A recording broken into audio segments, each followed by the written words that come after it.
Welcome to Film Canvas. The sapphic movie Better Than Chocolate is a charmingly queer and uplifting indie comedy from 1999. It follows Maggie, who at 19 has quit studying law at the University of British Columbia and instead is working and staying in an LGBTQ store in Vancouver, BC, while she figures out what she wants to do with her life. One day after work, she meets Kim, an artist who lives and travels in her van, and they hit it off. When her mother Lila calls to announce that she has left her second husband, after discovering he's been having an affair for over a year, she invites herself and Maggie's younger brother to come and stay, which has Maggie scrambling to find some place to live. She gets lucky when a traveling sex ed teacher sublets her converted loft, but with Kim's van impounded and not enough money to get it out, Kim, in true U-Haul fashion, finds herself moving in with Maggie too, which could prove to be awkward because Maggie's mom doesn't know Maggie is gay, and being a prim and proper housewife would disapprove if she did. However, given that Maggie is surrounded by queers in all directions, the secret won't remain hidden for long. There is a lot to like about this film. It's a bright and uplifting feel-good story that ends well for everyone involved. It presents a story that isn't just about two sapphic characters falling in love, but includes a wider queer community, which when you think about it, makes sense. Queer people tend to find each other, but it seems like in sapphic stories it's often just the two gay characters and everyone else is straight. Here we get to see not just Maggie and Kim's relationship, but a sweet subplot between Maggie's boss Francis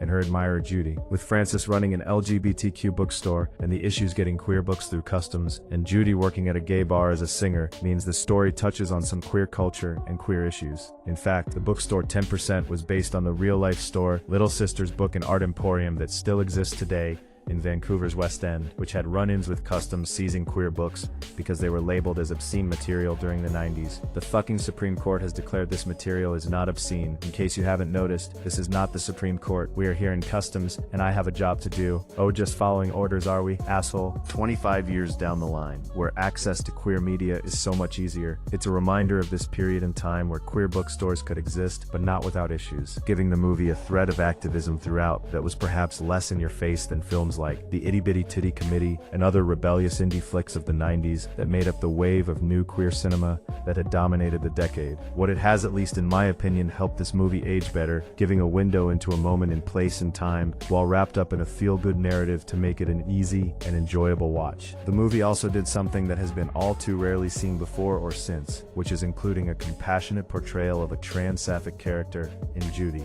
As I mentioned in my video on trans-sapphic characters a while back, having such a character played by a trans actor is important because, as Nick Adams from GLAAD put it, cisgender people playing trans people reinforces in some people's mind that trans people's identities are not real, that it's a costume, a show, a performance. That fundamental misunderstanding about who trans people are is toxic and it can lead to violence. Having said that, while Judy was played by a man, which I don't think would happen today, the movie did a lovely job. I found her story to be the richer and more compelling narrative of the movie, which dealt with her parents who are essentially buying her off with the purchase of a condo and touching on the transphobia that exists within the queer community. Most importantly, of course, is that she is allowed a happy and hopeful ending, which, like cis-sapphic characters, have a history of being treated as mad, evil, or better off dead. That is, if they are portrayed at all. Even today, a representation like this is extremely rare. Now, while it was delightful that Judy got her woman in the end, I can't lie, I was hoping that she and Lila might develop a romance, because the film spent quite a bit of time building up their friendship, certainly more than the relationship between Judy and Francis, and I saw chemistry there, but also lovely to get a friendship out of it too. And this friendship ended up being pivotal in Lila coming to terms with her daughter's sexuality. For while Maggie and Kim are at the center of everything that is going on with a pretty simple and uncomplicated romance that is lovely to watch, the true heart of the narrative revolves around the mother-daughter relationship between Maggie and Lila. Lila is quite conservative in her views. We see this in how she gave up her singing in order to be a housewife, even if she secretly regrets it. I used to sing. I had to give that all up, of course. Why, of course? You know, you can't be great.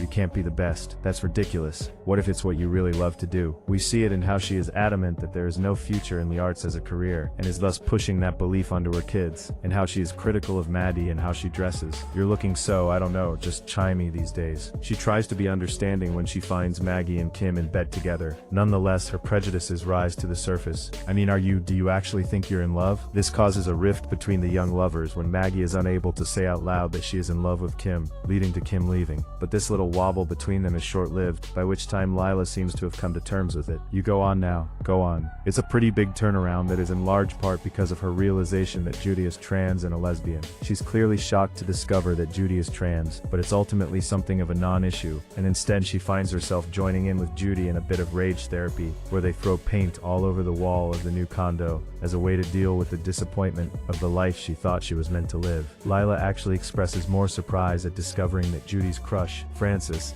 is a woman and not a man. And between this discovery and seeing the attacks by the skinhead homophobes, when Maggie is protesting the book ban through her live art display, it neatly reframes not just her view of her daughter and her choices, but helps her to open up to living a more free and open life herself. While that and a box of orgasm toys she finds under the bed and then experiments with. Indeed, the climax of the film is a pretty violent moment, but you know, sometimes it takes radical events to help people see things in a new way, and it certainly symbolizes how radical a reframing it can take for some parents to accept their queer kids. So while the event felt like it was a bit out of nowhere, and with little build up to the event, it still worked for me. And while I'm sure more critical analysis of the movie could be made, to what end? This is meant as lighthearted and heartwarming fare. So while this movie hasn't gotten the cult status that the movie from the same year But a Cheerleader has, this is a solid classic sapphic movie to watch.